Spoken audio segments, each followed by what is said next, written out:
فلسطین کے سرزمین پر جو حالات مسلمانوں کے ساتھ پیش آ رہے ہیں مسجد سے کتنے لوگ پیار کرتے ہیں، وہ انتہائی تکلیف دہ، انتہائی اس مسجد کے ساتھ ہمارا ایمان رکھنا آدمی کو ہلا دینے والے حالات ہیں۔ بہت سارے مسلمانوں کو اس کی نوعیت کا اندازہ نہیں ہے۔ وہ دو ملکوں کی لڑائی سمجھ رہے ہیں کہ دو ملک آپس میں کسی معاملے میں جھگڑ رہے ہیں، ہمارا اس سے کوئی لینا دینا نہیں ہے۔ آج ارادہ یہ ہوا کہ عالمی حالات پر ایک نظر ڈالی جائے، اب فلسطین کی سرزمین کے تعلق سے اسلام کی روشن ہدایات کیا ہیں، اس کو بیان کیا جائے، تاکہ نہ صرف یہ کہ نوجوانوں کو بلکہ پوری امت کو، مردوں کو، عورتوں کو اس کی اہمیت کا صحیح اندازہ لگایا جا سکے۔ محترم بزرگوں، یہ جنگ جو فلسطین کی سرزمین پر بپا ہے، یہ مسلمانوں اور یہودیوں کے درمیان میں ایک خطرناک تاریخ کی جنگ ہے، جس کے اندر ایک طرف کلمہ پڑھنے والے اور اللہ تعالیٰ کے معبود برحق ہونے کا اقرار کرنے والے اور محمد صلی اللہ علیہ وسلم کے آخری نبی اور رسول ہونے کا اعتراف کرنے والے مسلمان ہیں، تو دوسری طرف یہودی قوم ہے۔ یہودیوں میں بھی سارے یہودی نہیں ہیں، بلکہ یہودیوں کی ایک خاص قسم ہے جس کو صہیونی کہتے ہیں۔ صہیونی،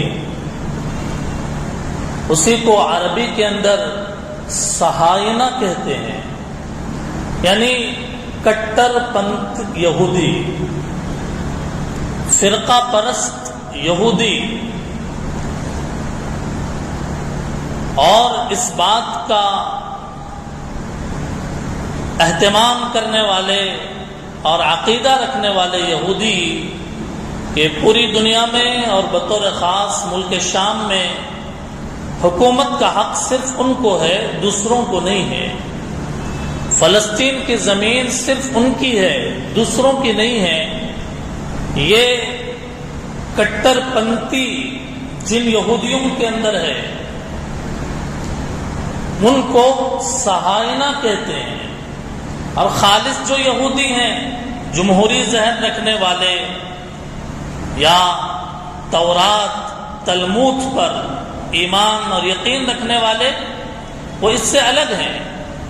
اسی لیے آپ نے دیکھا ہوگا کہ اس وقت میں جب بمباری ہو رہی ہے اور فلسطین کے مظلوم و مقہور مسلمانوں، مردوں، بچوں، نہتوں پر جب بم برسائے جا رہے ہیں کہ دوسرے ملکوں کے یہودی بھی سڑکوں پر آ رہے ہیں اور کہہ رہے ہیں کہ یہودی مذہب اس کی تعلیم نہیں دیتا، یہ جو کچھ کیا جا رہا ہے یہودی مذہب کے نام پر ایک دھبا ہے۔ آپ نے دیکھا امریکہ میں، لندن میں، دیگر ملکوں کے اندر یہودی خود سامنے آئے ہیں۔ پتہ یہ چلا کہ جو لوگ یہ حرکتیں کر رہے ہیں وہ توریت کو بھی صحیح معنی میں سمجھنے والے نہیں اور اس پر بھی صحیح معنی میں ایمان رکھنے والے نہیں ہیں۔ اب سوال یہ پیدا ہوتا ہے کہ ان کا مقصد کیا ہے؟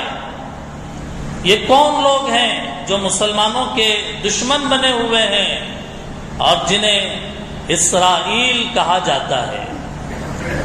اسرائیل کوئی ملک نہیں ہے، لیکن انہوں نے زبردستی زمینوں کو خرید کر زبردستی اپنا ملک قائم کیا اور پورے دنیا کے ملکوں پر یہ بات تھوپی کہ ہمیں ایک ملک کے طور پر تسلیم کیا جائے. آگے بات آئے گی تو آپ کو پتہ چلے گا کہ یہ کتنا بڑا گھناؤنا جرم تھا ان کا. آگے تفصیلات آئیں گی. سب سے پہلے ہم یہ جاننے کی کوشش کرتے ہیں کہ اسرائیل جنہیں کہا جاتا ہے یہ کون ہے، تاریخ میں ان کا مقام کیا ہے، ہسٹری کے اندر ان کی تفصیلات کیا ملتی ہیں. یہ اپنے آپ کو یہودی کہتے ہیں. در حقیقت آپ کو جانا پڑے گا حضور صلی اللہ علیہ وسلم سے بھی ہزاروں سال پیچھے، حضرت ابراہیم علیہ السلام کے دور میں. حضرت ابراہیم علیہ السلام کے 2 بیٹے تھے، ایک کا نام اسماعیل اور دوسرے بیٹے کا نام اسحاق. حضرت اسحاق کے بیٹے کا نام حضرت یعقوب علیہ السلام. حضرت یعقوب علیہ السلام کے بیٹے کا نام حضرت یوسف علیہ السلام. یوسف علیہ السلام باپ بھی نبی، دادا بھی نبی، پر دادا بھی نبی. یوسف کے باپ یعقوب اور یعقوب کے والد اسحاق اور اسحاق کے والد ابراہیم، سب انبیاء. حضرت یعقوب علیہ السلام کا لقب تھا اسرائیل. اسرائیل کس کا لقب ہے؟ حضرت یعقوب علیہ السلام کا. قرآن میں ہے، پارے 4 کے پہلے صفحے کو اٹھا کر دیکھ لیجئے گا. کل الطعام کان حلا لبنی اسرائیل الا ما حرم اسرائیل علی نفسه. وہاں اسرائیل سے مراد حضرت یعقوب علیہ السلام ہیں. حضرت یعقوب علیہ السلام کے 12 بیٹے تھے، جن میں ایک بنیامین، ایک حضرت یوسف تھے، اور ایک ان میں ان کا نام یہودا تھا. حضرت یوسف علیہ السلام کے ایک بیٹے کا نام کیا تھا؟ یہودا. اب یہاں سے جو سلسلہ بڑا آگے، یعقوب علیہ السلام کے بعد یوسف علیہ السلام، اور پھر اس خاندان میں ہزاروں پیغمبر آئے، ہزاروں، ایک بڑی تعداد آئی. اسی لیے وہاں سے جو سلسلہ آگے بڑھا اس میں حضرت داؤد علیہ السلام بھی آئے، حضرت سلیمان علیہ السلام بھی آئے، حضرت موسیٰ علیہ السلام بھی آئے. یہ سارے بڑے بڑے پیغمبر انہی میں آئے. ان ساروں کو اسرائیل کی اولاد کہا جاتا ہے. اسرائیل کی اولاد، اسرائیل سے مراد یعقوب علیہ السلام، ان کی اولاد کہا جاتا ہے. حضرت موسیٰ علیہ السلام پر تورات چونکہ نازل ہوئی ہے، اس لیے آج کے یہودی یہ کہتے ہیں کہ ہم حضرت موسیٰ کو ماننے والے، حضرت سلیمان کو ماننے والے، حضرت داؤد علیہ السلام کو ماننے والے ہم ہیں. اسی لیے ان کو اسرائیل کہا جاتا ہے کہ نام لیتے ہیں یعقوب علیہ السلام کا. یہ کہتے ہیں کہ ہمارے خاندان میں ایک پیغمبر آئے سلیمان، اور حضرت سلیمان کی حکومت پوری دنیا کے اوپر تھی. جب پوری دنیا کے اوپر حکومت تھی تو حکومت کرنے کا اختیار صرف ہم کو ہے. یہ کہتے ہیں کہ حضرت یوسف علیہ السلام بادشاہ بنائے گئے، آپ بادشاہ بنائے گئے، لہذا بادشاہت کا اختیار بھی ہمارا ہے. یہ کہتے ہیں فلسطین کی سرزمین پر داؤد علیہ السلام کو بھیجا گیا، اسی لیے ہماری زمین ہے یہ فلسطین کی سرزمین ہے. یہ ان کی وہ تاریخ ہے بالکل ابتدائی. اللہ کے نبی صلی اللہ علیہ وسلم کے آنے سے پہلے ان کو بیت المقدس حوالے کیا گیا تھا. اللہ تعالیٰ نے ان پر کرم فرمایا اور ان کو بیت المقدس حوالے کیا. لیکن جب کبھی ان کو بیت المقدس کے اوپر قبضہ دیا جاتا تھا یہ نافرمان ہو جاتے تھے، اللہ تعالیٰ کے باغی بن جاتے تھے۔ 6 مرتبہ ایسا ہوا، 6 مرتبہ ایسا ہوا کہ ایک مرتبہ بیت المقدس حوالے کی گئی، نافرمانی پر اتر آئے، اللہ تعالیٰ نے ایک بادشاہ کو مسلط کیا، پھر سدھر گئے، پھر انہیں بیت المقدس دی گئی، پھر وہ نافرمان ہوئے، دوسرے بادشاہ ہوتے 6 بادشاہ، 6 چھوٹے بڑے بادشاہوں نے بیت المقدس سے یہودیوں کو باہر کیا، فلسطین کی سرزمین سے ان کو بھگایا۔ اب وہ تفصیلات کا موقع نہیں ہے، جو حضرات دیکھنا چاہتے ہیں وہ حضرت مولانا مفتی شفیع صاحب رحمۃ اللہ علیہ کی معارف القرآن دیکھ لیں، اور اسی طریقے سے بیان القرآن علامہ تھانوی رحمۃ اللہ علیہ کی بیان القرآن پڑھ لیں، تفسیر حقانی دیکھ لیں، وہ جو 6 جنگیں ہیں ان کی تفصیلات اس کے اندر ہے۔ آخری حملہ جو ہوا اللہ کے نبی علیہ الصلوۃ والسلام کے دنیا میں آنے سے 300-400 سال پہلے، تیتس نام کا ایک بادشاہ ان کے اوپر مسلط ہوا اور ان کو بیت المقدس سے باہر بھگا دیا، فلسطین سے ان کو باہر کر دیا۔ اس کے بعد سے 19ویں صدی تک 1922 عیسوی تک یہ ان کو اجازت نہیں تھی بیت المقدس آنے کی۔ میرے محترم بزرگوں، آپ نے سنا ہے کہ حضرت عمر فاروق رضی اللہ تعالیٰ عنہ نے بیت المقدس فتح کیا۔ آپ کو یہ بات بھی معلوم ہے کہ فاتح بیت المقدس سلطان صلاح الدین ایوبی رحمۃ اللہ علیہ ہیں، لیکن حضرت عمر رضی اللہ تعالیٰ عنہ نے جو بیت المقدس کو فتح کیا ہے وہ یہودیوں کے مقابلے میں نہیں، بلکہ حضرت عمر رضی اللہ تعالیٰ عنہ کے دور میں بیت المقدس پر عیسائیوں کا قبضہ ہو گیا۔ چنانچہ حضرت عمر رضی اللہ تعالیٰ نے ان عیسائیوں کے ہاتھوں سے بیت المقدس کو چھینا، یعنی فتح کیا۔ ایسے ہی کئی سال تک اسلام کا قبضہ اس کے اوپر رہا، بیت المقدس کے اوپر۔ پھر اس کے بعد تقریباً 90 سال سے کچھ زیادہ وقت پھر سے عیسائیوں کے قبضے میں بیت المقدس چلا گیا۔ اب اس کو چھڑانے کے لیے صلاح الدین ایوبی رحمۃ اللہ علیہ نے جہاد کیا اور بیت المقدس کو فتح دلوائی، بیت المقدس کو فتح کر لیا۔ یہ تاریخ ہے، اس کی واقفیت ہمارے لیے ضروری ہے۔ یہودیوں کا ایشو تھا ہی نہیں، اللہ کے نبی کے زمانے کے بعد سے یہودیوں کا ایشو تھا ہی نہیں بیت المقدس پر، عیسائیوں کا قبضہ تھا۔ عمر رضی اللہ تعالیٰ نے وہ قبضہ چھڑایا، عیسائیوں کا پھر قبضہ ہو گیا، صلاح الدین ایوبی رحمۃ اللہ علیہ نے پھر سے اس کو چھڑایا، حتیٰ کہ پوری 1000 سال سے زیادہ کی تاریخ میں مسلمانوں کا قبضہ رہا خلافت عثمانیہ کے خاتمے تک۔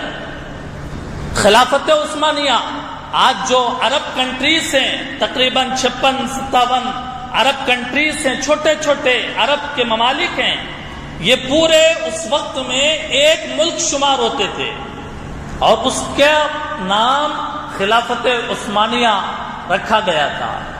اب خلافت عثمانیہ کا جب خاتمہ ہوا تقریباً 1922 عیسوی میں، تو اس وقت میں یہ سرزمین برطانیہ کے قبضے میں چلا گیا، مسلمانوں کو یہاں رہنے کی اجازت دی گئی، یہودیوں کا مسئلہ ہی نہیں پیدا ہوا۔ اور اس کے بعد جب جنگ عظیم کے بعد ہٹلر نے یہودیوں میں لاکھوں یہودیوں کو تہ تیغ کیا اور ان کو پناہ دینے کے لیے کوئی ملک باقی نہ رہا، تو اس وقت میں فلسطین کے مسلمانوں نے ان یہودیوں کو اپنے ملک کے اندر پناہ دی، سوشل میڈیا پر وہ تیلگو اور انگلش کے اندر ایک پوسٹ وائرل ہو رہا کہ جس کے اندر یہی بات بتائی جا رہی کہ ہٹلر نے یہودیوں کا خاتمہ کیا، کوئی ملک تیار نہیں تھا ان کو پناہ دینے کے لیے، لیکن مسلمانوں نے ان کو، فلسطین کے مسلمانوں نے پناہ دیا۔ شروع میں یہ لوگ زمینیں خریدتے رہے فلسطین میں، مسلمان علماء جو بڑی دور کی سوچ رکھتے تھے منع کرتے تھے، اے فلسطین کے بھائیوں، ان یہودیوں کو دگنے اور سیگنے دام میں تم اپنی زمین فروخت مت کرو، لیکن حالات ایسے بن گئے کہ فلسطینیوں نے اپنی زمین دگنے داموں میں فروخت کرنا شروع کیا، حتیٰ کہ 1940 عیسوی کے آس پاس میں بڑی آبادی یہودیوں کی فلسطین کی زمین کو انہوں نے خرید لیا، اور پھر ہوتے ہوتے چند سال کے عرصے میں 1948 عیسوی میں انہوں نے اپنی خریدی ہوئی کالونیوں کے بارے میں یہ اعلان کر دیا کہ ہم یہ یہودیوں کا ملک بنا رہے ہیں کہ جسے ہم اسرائیل کا نام دیتے ہیں۔ اس کو کسی ملک نے تسلیم نہیں کیا شروع میں، کیونکہ زمین خریدنے کے بعد، زمین خریدنا ہے خریدی جا سکتی ہے، لیکن کسی ملک کی زمین خرید کر اپنا وہاں پر ایک ملک بنایا جائے، اسے تسلیم نہیں کیا جا سکتا۔ فلسطین کے مسلمانوں سے زمینیں خرید کر انہوں نے گویا اپنے کالونیاں بنائی، اور پھر اپنے مغربی اور یورپ کے طاقت استعمال کرتے ہوئے اپنا ایک ملک گویا کہ اس کا اعلان کیا۔ دنیا کے کسی ملک نے ابتدا میں، خود اقوام متحدہ نے بھی اس کی جو ہے بھرپور مذمت کی، لیکن ہوتے ہوتے صورتحال یہ کہ جس سال ہمارا ہندوستان تقسیم ہوا اور پڑوس کا ملک قائم وجود میں آیا، اسی سال اسرائیل وجود میں آیا۔ اس کے بعد سے ایک غزہ کی سرزمین اور خود پورے فلسطین کے اوپر آہستہ آہستہ کنٹرول کرتے ہوئے حکومت کے قائم کرنے کی طرف آگے بڑھتے چلے گئے۔ یہ صورتحال ہے کہ یہ لوگ وہاں کے تھے ہی نہیں، وہ مجبور مقہور ہو کر پناہ لینے کے لیے آئے تھے، لیکن انہوں نے اپنا ایک ملک بنایا جسے اسرائیل کا انہوں نے نام دیا۔ یہ تو صورتحال ہے اسرائیلیوں کی۔ آئیے ہم یہ جاننے کی کوشش کرتے ہیں کہ فلسطین سے مسلمانوں کا کیا تعلق ہے، کیوں روتے ہیں ہم جب حالات ہمارے سامنے آتے ہیں، ہماری آنکھوں میں پانی کیوں آتا ہے، کیا تعلق ہے ہمارا فلسطین کے ساتھ۔ دوستوں اور بزرگوں، مسجد اقصی فلسطین ملک کے اندر ہے، اور مسجد اقصی کے بارے میں آپ کو معلوم ہے کہ مسجد اقصی سے، فلسطین سے ہمارا ایمانی رشتہ جڑا ہوا ہے، ہمارے اسلام کا رشتہ جڑا ہوا ہے۔ ہم 1.25 لاکھ نبیوں پر ایمان رکھنے والے، ہم یہ کہتے ہیں فلسطین کی زمین پر ہزاروں پیغمبر اللہ تعالیٰ نے مبعوث فرمائے، ہزاروں پیغمبروں کا وطن تھا فلسطین، اور نہ صرف یہ کہ وطن، انتقال کے بعد بھی ہزاروں پیغمبر کی قبریں اسی فلسطین کی زمین کے اندر ہے۔ یہ بات ہی کیا کم ہے کہ مسلمان آج مکہ المکرمہ میں کعبۃ اللہ، خانہ کعبہ کی طرف رخ کر کے آج نماز پڑھتا ہے، لیکن بھائیوں ایک وقت تھا کہ جب مسلمان اپنی نماز فلسطین کے مسجد اقصی کی طرف رخ کر کے نماز پڑھتا تھا۔ اسلام میں اللہ کے نبی علیہ السلام کے معراج کی بات آتی ہے، اللہ کے نبی کو مسجد حرام سے ڈائریکٹ آسمانوں پر نہیں لے جایا گیا، بلکہ اللہ کے نبی کو مسجد حرام سے، مکہ المکرمہ سے پہلے فلسطین کی زمین میں مسجد اقصی میں لے جایا گیا اور وہاں پر نبی علیہ السلام نے نبیوں کی امامت فرمائی ہے۔ یہ پورا ہمارا ایمانی رشتہ ہے فلسطین کی سرزمین سے۔ اسی لیے ہم کہہ سکتے ہیں، ہم یہ کہہ سکتے ہیں فخر سے، فلسطین کی سرزمین پر مسلمانوں کا پہلا قبلہ اور کعبہ ہے۔ فلسطین کی سرزمین کو مسلمان اپنے نبیوں کی سرزمین مانتا ہے۔ فلسطین کی زمین کی طرف حضرت ابراہیم علیہ السلام نے نمرود کے واقعے کے بعد ہجرت کیا۔ فلسطین کی زمین ہی میں حضرت سلیمان علیہ السلام رہ کر پوری دنیا کے اوپر حکومت کرتے تھے۔ فلسطین کی زمین پر ہی داؤد علیہ السلام رہا کرتے تھے۔ فلسطین کی زمین پر ہی حضرت لوط علیہ السلام کو اللہ تعالیٰ نے ان کے بری قوم سے نجات عطا فرمایا۔ فلسطین کی زمین ہی کی طرف حضرت موسیٰ علیہ السلام کو ہجرت کرنے کا حکم دیا۔ قرآن میں ہے ادخلوا الارض المقدسۃ التي كتب اللہ لکم۔ فلسطین کی سرزمین ہی وہ زمین ہے کہ جہاں اللہ تعالیٰ نے حضرت عیسیٰ علیہ السلام کو پیدا فرمایا، اور فلسطین کی زمین ہی وہ زمین ہے کہ جب یہودیوں نے حضرت عیسیٰ علیہ السلام کو قتل کرنے کی سازش کی، اللہ تعالیٰ نے حضرت عیسیٰ علیہ السلام کو زندہ آسمانوں پر اٹھا لیا، اور فلسطین کی زمین ہی وہ مبارک زمین ہے کہ جہاں قیامت کے قریب حضرت عیسیٰ علیہ السلام زمین پر دمشق میں اتارے جائیں گے۔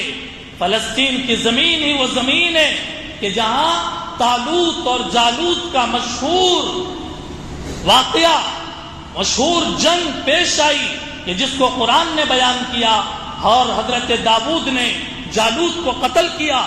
فلسطین کی زمین ہی وہ زمین ہے کہ جہاں مسلمانوں کی وہ مسجد ہے کہ جسے مسجد اقصی کہا جاتا ہے، جہاں پر ایک نماز پڑھنے کا ثواب 50,000 نمازوں کے برابر ہے۔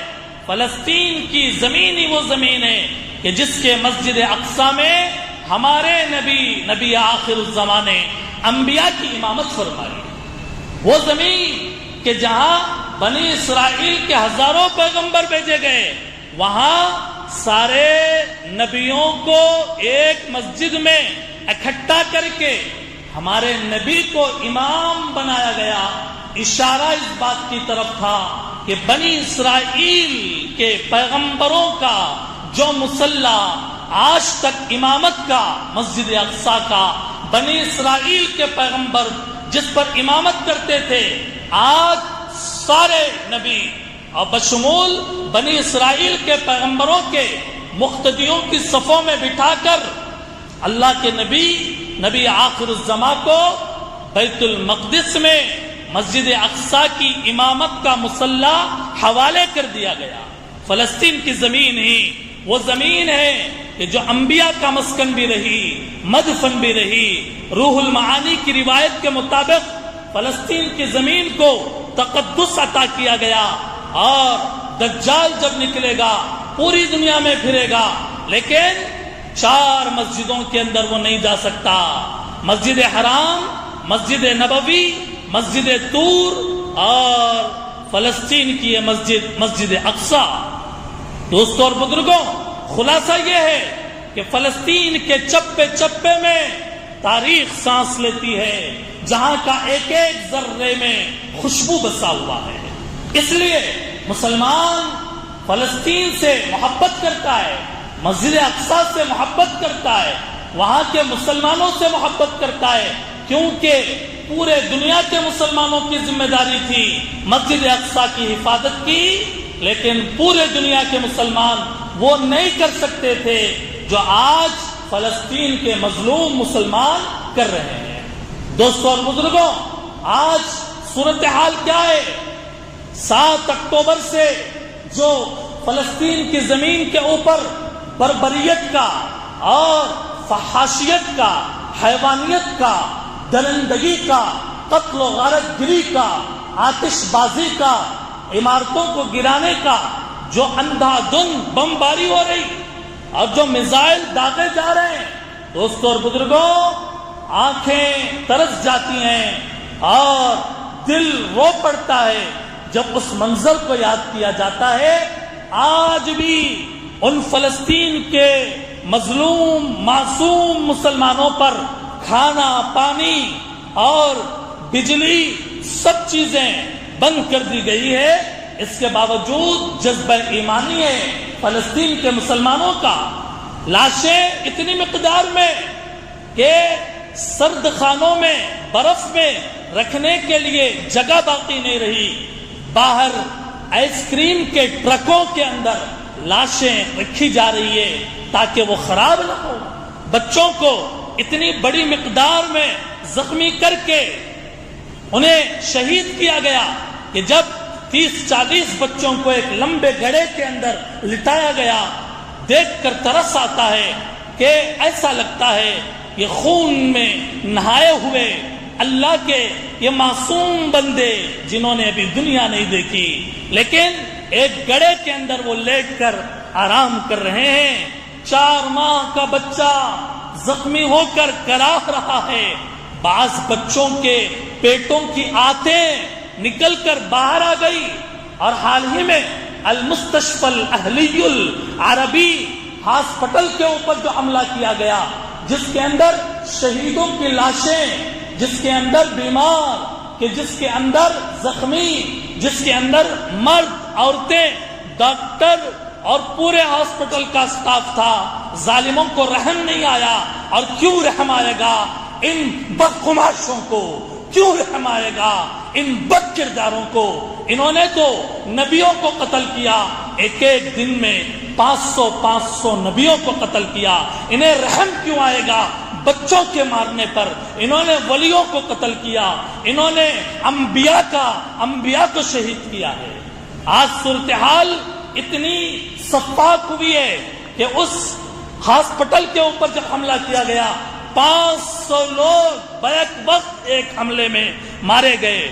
ایک نیا شادی شدہ جوڑا کہ جو ابھی شادی جس کی ہوئی تھی، اس کے بیوی کے شوہر کا انتقال ہوا، اور وہ بیوی اپنے شوہر کے جنازے پر لاش کے پاس کھڑے ہو کر قرآن ہاتھ میں لے کر اپنے شہید شوہر کے سینے پر وہ قرآن رکھ کر کہتی ہے، میری ابھی تو شادی ہوئی تھی، تم چلے گئے وقت سے پہلے، لیکن میں اللہ کے فیصلے پر راضی ہوں، مجھے خوشی ہے کہ تم شہید ہوئے ہو، تم حضرت حسن کے پاس پہنچو گے، تم حضرت حسین کے پاس پہنچو گے، تم ماں خدیجہ کے پاس پہنچو گے، ماں عائشہ کے پاس پہنچو گے۔ 5 سال کا بچہ سہما ہوا، ڈرا ہوا، آنکھوں میں ڈر کپا رہا ہے، ہاتھ اور پیر کانپ رہے ہیں، دور کھڑا ہوا یوں ہی دیکھ رہا ہے، لیکن اور اس کو بات کرنے کے لیے ہمت نہیں ہو رہی ہے، سینے کے اندر درد کا، غم کا ایک طوفان ہے، لیکن اس کی زبان ساتھ نہیں دے رہی۔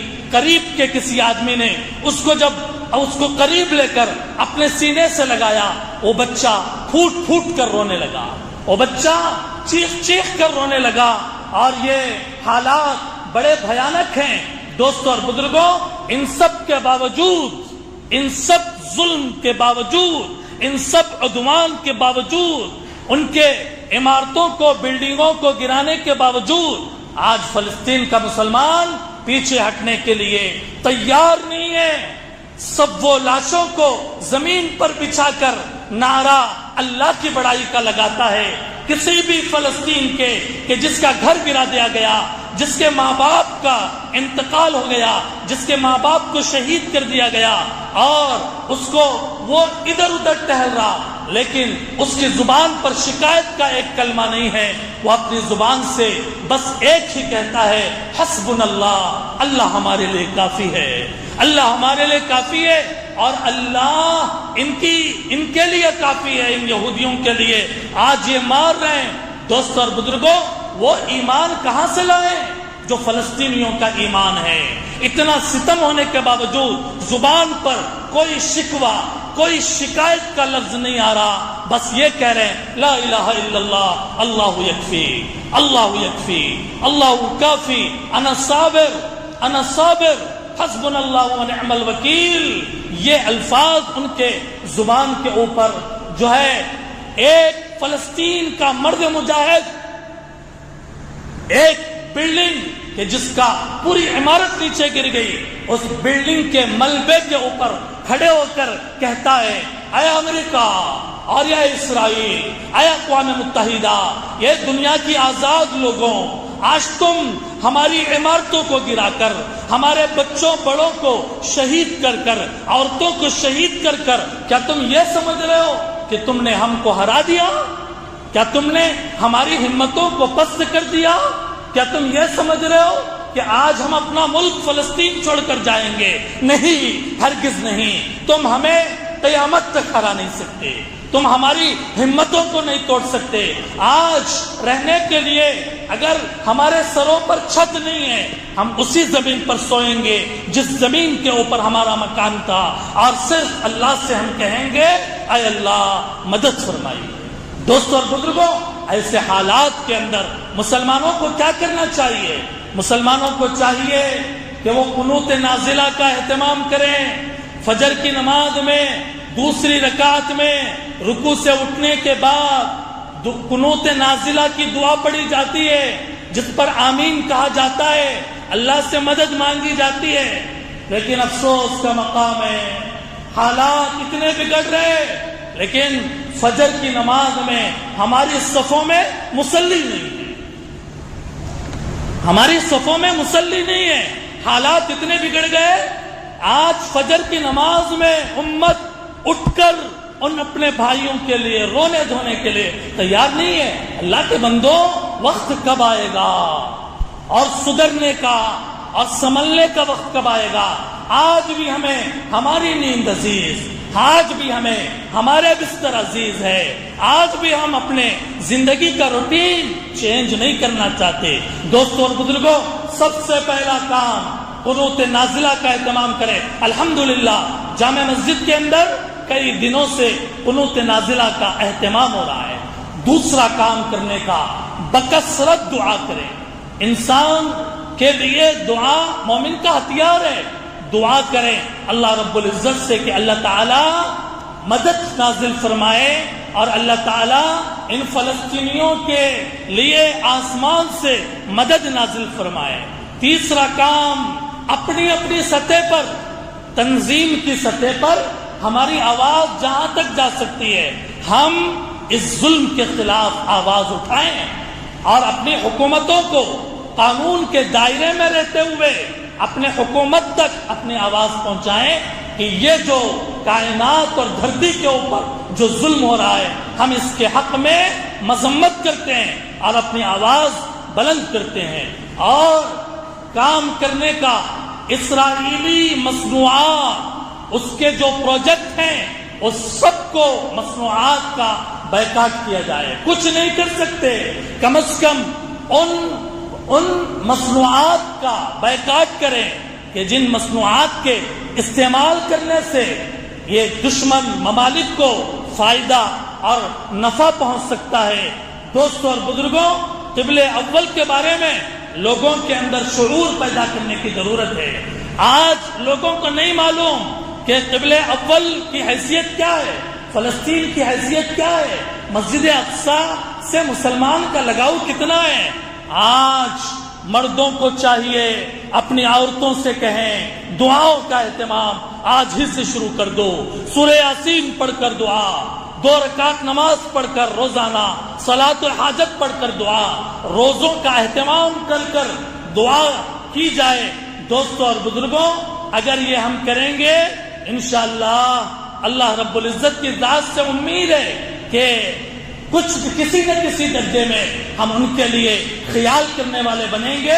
اسرائیل کے مصنوعات کے اوپر جو کوڈ لکھا ہوا ہوتا ہے وہ 729، ہر صابن بھی آپ لیں، شیمپو بھی آپ لیں، ہر چیز کے پیچھے ایک بار کوڈ ہوتا ہے، اس سے پہلے 3 نمبر ہوتے ہیں، اس کے اندر اگر 729 اگر بار کوڈ آیا تو اس کا مطلب یہ ہے کہ یہ اسرائیل کے مصنوعات ہے۔